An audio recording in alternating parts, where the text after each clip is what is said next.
आज हम जानने वाले हैं पेपर पेस्टिंग और पेपर फ्यूजिंग में क्या डिफरेंस है। देखो इसमें बहुत सारे नाम होते हैं, जैसे हम अभी पेपर की बात कर रहे हैं, पेपर फ्यूजिंग और पेपर पेस्टिंग भी होता है। पेपर फ्यूजिंग और पेपर पेस्टिंग में क्या डिफरेंस है, यहाँ पे हमारे पास बहुत सारे छोटे छोटे सैंपल हमने रखे हैं।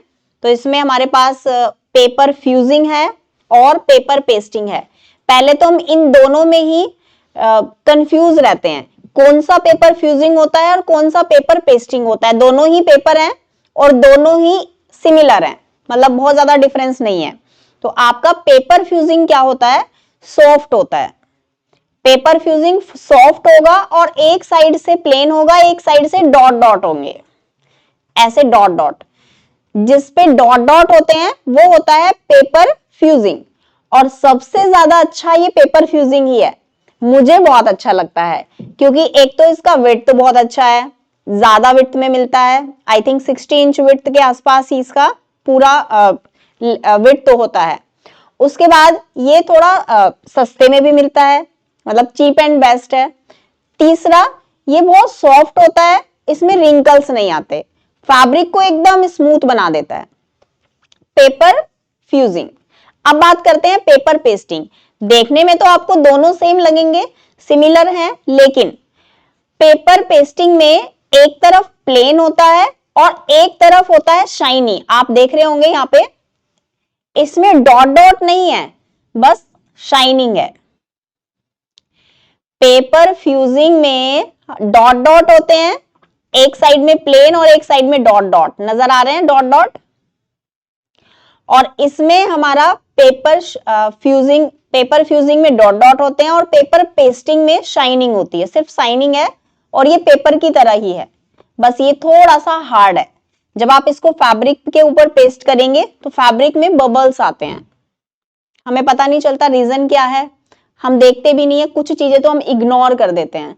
जब हम वो चीजें यूज करते हैं हमें पता चलता है धीरे धीरे इसके यूज करने से क्या क्या बेनिफिट हैं, या ये यूज कर रहे हैं तो इसमें हमें क्या चीज ऐसी है जो हमारी फिनिशिंग पर इंपैक्ट डाल रही है। तो सबसे पहले तो आपको पेपर फ्यूजिंग ही यूज करना है, पेपर पेस्टिंग नहीं करना। पेपर पेस्टिंग और पेपर फ्यूजिंग में सिर्फ इतना ही डिफरेंस है, पेपर फ्यूजिंग बहुत अच्छे से पेस्ट हो जाता है, फैब्रिक को स्मूथ बनाता है, लेकिन ये फैब्रिक को हार्ड बनाता है और हार्ड के साथ साथ बबल्स भी आते हैं। कपड़े में कहीं कहीं पे पेस्ट हो जाएगा, कहीं कहीं पे नहीं होगा, और कई बार तो ये कपड़े को श्रिंक कर देता है। ठीक है, तो ये चीज ध्यान रखनी है।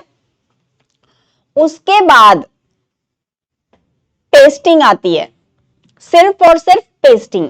इसमें भी दो चीजें हैं, एक बिल्कुल सॉफ्ट है, बिल्कुल कपड़े की तरह, आप देखेंगे तो इसको ऐसा लगेगा आपको जैसे ये फैब्रिक ही है, बहुत सॉफ्ट। ये मोस्टली हमारा सॉफ्ट इसलिए हम यूज करते हैं, जैसे आपने जेंट्स शर्ट देखा है थोड़ा सा हार्ड होता है कॉलर, वहीं पे लेडीज शर्ट में कॉलर सॉफ्ट होता है। सॉफ्ट कॉलर आपका ये पेस्टिंग से बनता है, सॉफ्ट वाली पेस्टिंग, और हार्ड वाला हार्ड वाली पेस्टिंग से बनता है। जहां पे आपको सॉफ्ट चाहिए, जैसे कुछ कॉलर ऐसे होते हैं जहां पे सॉफ्ट ही अच्छा लगता है, जैसे राउंड कॉलर है, सॉफ्ट में ज्यादा अच्छा लगेगा। स्टैंड कॉलर है, सॉफ्ट में अच्छा नहीं लगेगा, इससे आपको स्टैंड कॉलर नहीं बनाना, नेहरू कॉलर नहीं बनाना। तो कहां पे इसका यूज करना है, कहां पे इसका यूज करना है, आपको पता होना चाहिए। जैसे हमारा ये सॉफ्ट वाली पेस्टिंग है, राउंड कॉलर बना सकते हैं, नेहरू कॉलर नहीं बना सकते। शर्ट कॉलर बना सकते हैं, लेकिन सिर्फ लेडीज शर्ट, जेंट शर्ट के लिए हार्ड वाला यूज करना है।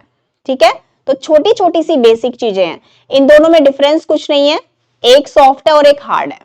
सॉफ्ट वाली पेस्टिंग को हम 2666 के नाम से भी जानते हैं, आप मार्केट में बोलोगे तो आपको मिल जाएगा। वैसे अलग अलग एरिया में अलग अलग चीजों को अलग अलग नाम से पुकारा जाता है, कहीं पे इस चीज को कुछ और कहते हैं, कहीं पे इस चीज को कुछ और कहते हैं। अब जहां पे आपका एरिया है वो आपको पता होगा, लेकिन हमारे यहाँ पे तो इसको 2666 के नाम से ही जानते हैं, तो इसलिए ये मिलता भी उसी नाम से है। ओके, तो ये सॉफ्ट है, बस इतना ध्यान रखना, एक पेस्टिंग सॉफ्ट होती है और एक हार्ड होती है। तो दोनों में डिफरेंस क्या है, कहां कहां पे यूज होता है, वो सारी चीजें आपको पता होनी चाहिए, तभी आप खरीद पाएंगे। नहीं तो शॉपकीपर पूछेगा आपका पर्पस क्या है, आप कहेंगे सिलाई, लेकिन सिलाई में क्या क्या बनाना है आपको। अब इतना हार्ड पेस्टिंग से आप बच्चे का कॉलर तो नहीं बना पाएंगे। अगर आप किसी छोटे बच्चे का कोई आउटफिट बना रहे हैं, उसमें कॉलर लगा रहे हैं, तो डेफिनेटली आपको पता होना चाहिए मुझे हार्ड नहीं यूज करना, हमें सॉफ्ट यूज करना है। या फिर लेडीज शर्ट में आपने देखा है जनरली सॉफ्ट वाला ही यूज होता है। क्लियर हुआ? आई होप इस वीडियो से आपको बहुत कुछ सीखने को मिला होगा। आपने पेपर फ्यूजिंग, पेपर पेस्टिंग और पेस्टिंग के बारे में तो बहुत सारी जानकारी ले ही ली है। अगर आपको हमारी क्लासेस अच्छी लगती हैं, हमारी वीडियोस अच्छी लगती हैं, तो आप हमारे कोर्स भी ज्वाइन कर सकते हैं। हमारी क्लासेस ज्वाइन करने के लिए डाउनलोड करें निशा राजपूत कोचिंग ऐप और अपने फेवरेट कोर्स को ज्वाइन करें। हमारा 1 ईयर कंप्लीट कोर्स भी स्टार्ट हो रहा है जो आप ज्वाइन कर सकते हैं। हमारा बॉटम कोर्स स्टार्ट हो चुका है, 1 ईयर कंप्लीट कोर्स का ही पार्ट है। तो चलिए मिलती हूँ आपसे नेक्स्ट वीडियो में। Take care, bye bye.